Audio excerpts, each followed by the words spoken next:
First Kings chapter 4, verse 1, First Kings 4 and 1, First Kings, the fourth chapter, and the first verse. Solomon's kingdom. King Solomon ruled over all Israel. These are the names of his leading officials. Azariah, son of Zodek, was the priest. Elareth and Ahijah, son of Shisha, had the job of writing notes about what happened in the courts. Jehoshaphat, son of Ehulud, wrote notes about the history of the people. Benaiah, son of Jehoiada, was the commander of the army. Zadok and Abiathar were priests. Azariah, son of Nathan, was in charge of the district governors. Zadok, son of Nathan, was a priest and advisor to King Solomon. Oh, so Nathan was looking out for his sons, and that's the reason why he wanted Bathsheba to go and get Solomon to be the king. I see now. Playing games back then. Ahishar was responsible for everything in the king's palace. Adoniram, son of Abda, was in charge of the slaves. Oh, so you had slaves. Israel was divided into 12 districts. Solomon chose governors to rule each district. These governors were ordered to gather food from their districts, give it to the king and his family. Each of the 12 governors was responsible for giving food to the king 1 month each year. These are the names of the 12 governors. Ben-Hur was governor of the hill country of Ephraim. Ben-Deker was the governor of Makash, Shalbam, Beth-Shemesh, and Elon Bahanan. Behesed was governor of Rehoboth, Sokah, and Hefer. Ben-Abinab was governor of Naphath Dor. He was married to Tapha, daughter of Solomon. Bana, son of Elud, was governor of Taka and Megiddo and all of Bet-Shan next to Zerethan. This was below Jezreel. Then from Bet-Shan to Abimelech, but across from Jehoiakim. Ben-Geber was the governor of Ramoth Gilead. He was governor of all the towns and villages of Jair, son of Manasseh and Gilead. He was also governor of the district in Argob and Bashan. In this area, there were 60 cities with big walls around them. These cities also had bronze bars on the gates. Abinadab, son of Edo, was governor of Hanam. Ahimenaz, governor of Naphtali. He was married to Basemath, the daughter of Solomon. What kind of name is that? Basemath. Bana, son of Hushai, was governor of Asher-Naloth. Jehoshaphat, son of Puruth, was governor of Issachar. Shimei, son of Elah, was governor of Benjamin. Geber, son of Uri, was governor of Gilead. There had been 2 kings in this area, King Sihon of the Amorites, King Og of Bashan, but Solomon appointed only 1 governor in that district. In Judah and Israel, there was many people as sand on the seashore. The people were happy and had plenty to eat and drink. Solomon ruled over all the kingdoms from the Euphrates River to the land of the Philistines. That's a lot of land. His kingdom went as far as the border of Egypt. These countries sent gifts to Solomon and obeyed him all his life. This is the amount of food that Solomon needed each day for himself and everyone who ate at his table. 150 bushels of fine flour, 300 bushels of flour, 10 cattle that were fed grain, 20 cattle that were raised in the fields, 100 sheep, wild animals such as deer, gazelles, roebucks, and game birds. That's a lot of food. Solomon ruled over all the countries west of the Euphrates River from Tipsah to Gaza, and Solomon had peace along the borders of his kingdom. During Solomon's life, everyone in Judah and Israel, all the way from Dan to Beersheba, lived in peace and security. The people were at peace sitting under their fig trees and grapevines.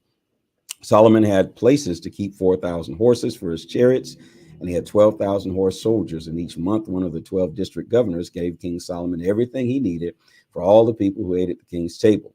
The district governors also gave the king enough straw and barley for the chariot horses and the riding horses. Everyone brought this grain to the necessary places.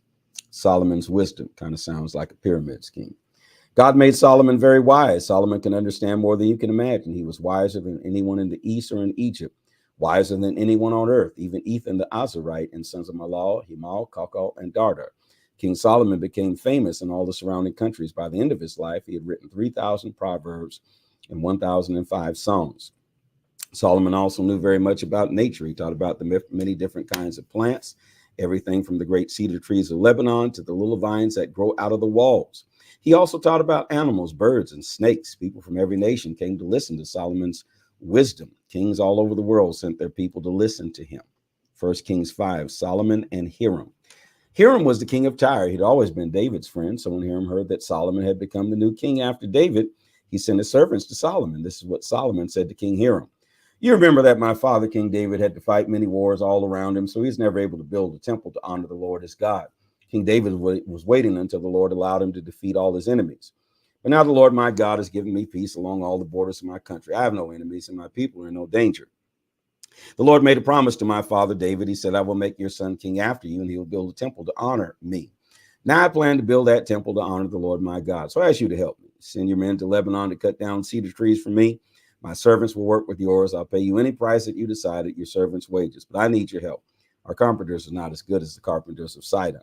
Hiram was very happy when he heard what Solomon asked. He said, I praise the Lord today for giving David a wise son to rule this great nation. Then Hiram sent this message to Solomon. I heard what you asked for. I'll give you all the cedar trees and fir trees you want. My servants will bring them down from Lebanon to the sea, and I'll tie them together and float them down the shore to the place you choose. There I'll separate the logs. You can take them from there. As payment for this, you will give food to all those who live in my palace. So Hiram gave Solomon all the cedar and fir logs that he wanted. Solomon gave Hiram about 120,000 bushels of wheat and 120,000 gallons of pure olive oil every year for his family. The Lord made Solomon wise as he promised. Hiram and Solomon made a treaty between themselves and were at peace with one another. Solomon forced 30,000 men of Israel to help in his work. He chose a man named Adoniram to be in charge of them. Solomon divided the men into 3 groups with 10,000 men in each group. Each group worked 1 month in Lebanon and then went home for 2 months. Solomon also forced 80,000 men to work in the hill country cutting stone. There were also 70,000 men to carry the stones. There were 3,300 men to supervise the workers. You almost sound like Pharaoh, Solomon. King Solomon commanded them to cut large, expensive stones for the foundation of the temple.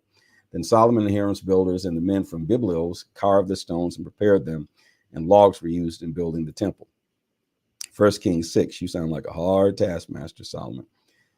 Solomon builds a temple. So in the month of Ziv, the second month of the year during Solomon's 4th year as king, he began work on the temple. This was 480 years after the Israelites left Egypt. The temple was 60 cubits long, 20 cubits wide, 30 cubits high. The porch of the temple was 20 cubits long and 10 cubits wide.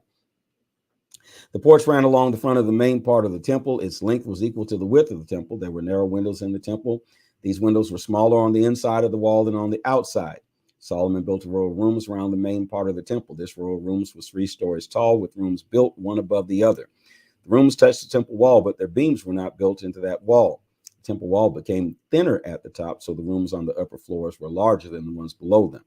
The rooms on the bottom floor were 5 cubits wide. The rooms on the middle floor were 5 cubits wide. The rooms above that were 7 cubits wide. All these details. The stones were completely finished before they were brought into the temple area, so there was no noise of hammers, axes, or any other iron tools in the temple. The entrance to these rooms was on the bottom floor at the south side of the temple. Inside, there were stairs that went up to the 2nd floor and from there to the 3rd floor. Solomon finished building the main part of the temple and then covered it with cedar boards. Then he finished building the rooms around the temple. Each story was 5 cubits tall. The cedar beams in these rooms rested on the ledge of the temple wall. The Lord said to Solomon, if you obey all my laws and commands, I will do for you what I promised for your father David. I'll live among the children of Israel in this temple that you're building, and I'll never leave the people of Israel. Well, that was until they sinned. When Solomon finished, how come I can't say finish? When Solomon finished the stonework on the temple, the stone walls inside the temple were covered with cedar boards from floor to ceiling. Then the stone floor was covered with pine boards. They built an inner room 20 cubits long in the back part of the temple. This room was called the most holy place. They covered the walls in this room with cedar boards from floor to ceiling. In front of the most holy place was the main part of the temple. This room was about 40 cubits long. They covered the walls in this room with cedar boards. None of those stones in the walls could be seen. They carved pictures of flowers and gourds in the cedar. Solomon finished the inner room in the back part of the temple. This room was for the box of the Lord's agreement. This room was 20 cubits long, 20 cubits wide, 20 cubits high. Solomon covered this room with pure gold. He also covered the cedar altar with gold. He covered the inside of the temple with pure gold and wrapped gold chains around it. The inside of the temple was covered with gold, and the altar in front of the most holy place was covered with gold. The workers made 2 statues, of cherub angels and wings, graven images. They made the statues from olive wood and put them in the most holy place. Each angel was 10 cubits tall. That's you doing that, Solomon. I don't see where God commanded you to do that. Both cherub and angels were the same size and built the same way. Each one had 2 wings. Each wing was 5 cubits long. From the end of one wing to the end of the other wing was 10 cubits. And each cherub angel was 10 cubits tall. They put the cherub angels beside one another in the most holy place. Their wings touch each other in the middle of the room. The other 2 wings touch each other.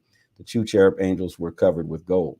The walls around the main room and inner room were carved with pictures of cherub angels, palm trees, and flowers. Interesting. The floors of both rooms were covered with gold. The workers made 2 doors from the olive wood. They put these doors at the entrance of the most holy place. The frame around the doors was made with 5 sides. They made the 2 doors from olive wood. The workers carved pictures of cherub angels, palm trees, flowers on the door, and they covered the doors with gold. They also made doors for the entrance to the main door. They used olive wood to make a square door frame. There were 2 doors made from pine. Each door had 2 parts that folded together. They carved pictures of cherub angels, palm trees, and flowers on the doors, and they covered them with gold. Then they built a wall around the inner yard. Each wall was made from 3 rows of cut stones and 1 row of cedar timbers. They started working on the Lord's temple in the month of Ziv, the 2nd month of the year. This was during Solomon's 4th year as king of Israel. The temple was finished in the month of Bul, the 8th month of the year, in Solomon's 11th year as king. It took 7 years to build the temple. It was built exactly as planned. I'll give a prize to anybody that can remember all the details that we have just read from 1 Kings chapter 6. Details about the temple, details about the most holy place, details about the time of year. You get the prize if you can remember all of these details. This is the word of the Lord. Follow, like, share, and subscribe, and encourage somebody else to join in with us. Put those words in the comment section. This is the word of the Lord.